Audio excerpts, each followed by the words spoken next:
Hi hello வணக்கம். இது உங்கள் சிவி ஜோன். எல்லாரும் எப்படி இருக்கீங்க? இப்போ பார்த்தீங்கன்னா ஒரு சம்பவம் நான் ஆல்ரெடி சொல்லியிருந்தேன். சிவகுமாருக்கும் தீபக்கும் சரியான ஃபைட் நடந்துச்சு. அந்த விஷயத்தை ஆல்ரெடி போஸ்ட் பண்ணியிருக்கேன். அது மட்டும் இல்லாமல் ஆனந்தியும் சிவகுமாரை தாக்கி ஒரு பயங்கரமான ஒரு சர்ச்சையை வந்து ஏற்படுத்தியிருக்காங்க. இவர் வந்து ஹாஸ்டலில் எட்டி பார்க்குறாரு அப்படின்ட்டு.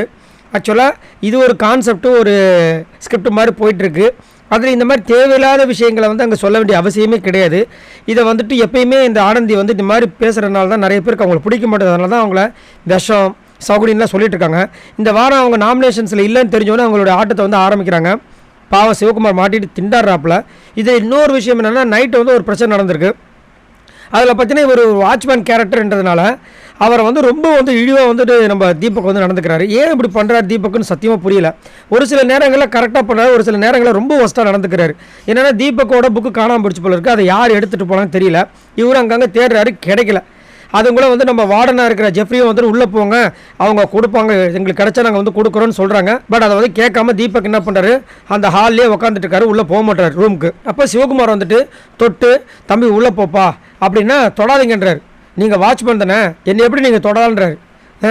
எவ்வளவு கேவலமாக இருக்குது பாருங்கள். ஸ்டூடெண்ட் இந்த மாதிரி ஏதாவது பேசுவாங்க, பேசுறதுக்கு வாய்ப்பு இருக்குது. அதாவது திமிருத்தனமாக ரொம்ப கேவலமாக இருக்கிற யாராவது வேணால் பண்ணுவாங்க இந்த மாதிரி. நீங்கள் வந்து ஆஃப்டர் ஆல் ஒரு வாட்ச்மேன் என்னை தொடலாமா அப்படின்ட்டு அந்த மாதிரி இவர் நடந்துக்கிறார். அப்போ இவருடைய கேரக்டர் நம்ம என்னன்னு சொல்கிறது, அவர் அதெல்லாம் ஒன்றும் இல்லைப்பா நான் வாட்ச்மேன் தான் அப்படின்னா, வாட்ச்மேனில் என்னை தொடக்கூடாது, தொடாமல் பேசுங்க, நான் ஸ்டூடெண்ட் அப்படின்றாரு. அவர் ஒன்றுமே சொல்ல, தம்பி உள்ளே போப்பான்னு சொன்னதுக்கு. அப்புறம் மஞ்சரி அங்கேருந்து தீபக் அங்கே வார்டன் சொல்கிறத கேளுங்கன்னா, இவர் வாட்ச்மேன் தான், வார்டன் கிடையாதுன்னா. வார்டன் ஜெஃப்ரி சொன்னார்ல உள்ளே போங்க அப்படின்னா போக முடியாது, எனக்கு என் புக்கு வந்தால் தான் போவேன், நீங்கள் அதுக்கு எதாவது பண்ணுங்க அப்படி இப்படின்றாரு. அப்புறமா இவர் டென்ஷன் ஆகிட்டார். இவரும் விடமாட்டார். சிவகுமாருக்கும் செம கோவம். ஏன்னா நேற்று அவர் வந்துட்டு அங்கே எல்லாரும் முன்னாடியும் யோன்னு பேசிட்டார் இல்லையா, அதனால் உள்ளே போட தம்பின்ட்டார். அவருக்கு ஒரு மாதிரி ஆயிடுச்சு தீபக்கு. ஆனால் இது கரெக்டு தான். ஏன்னா எல்லாருக்குமே வந்து ஒரு கோவம் வரும். இவர் சீனியர்ன்ற ஒரு காரணத்தினால ஒரு சில பேரை கையில் போட்டுக்கிட்டு விஜய் விஷால் ரயான் இவங்கெல்லாம் சொம்படிக்க சொல்லி ஒரு சில விஷயங்கள் பண்ணலாம். பட் எல்லாமே இவருக்கு சொம்படிக்க வேண்டிய அவசியமும் கிடையாது.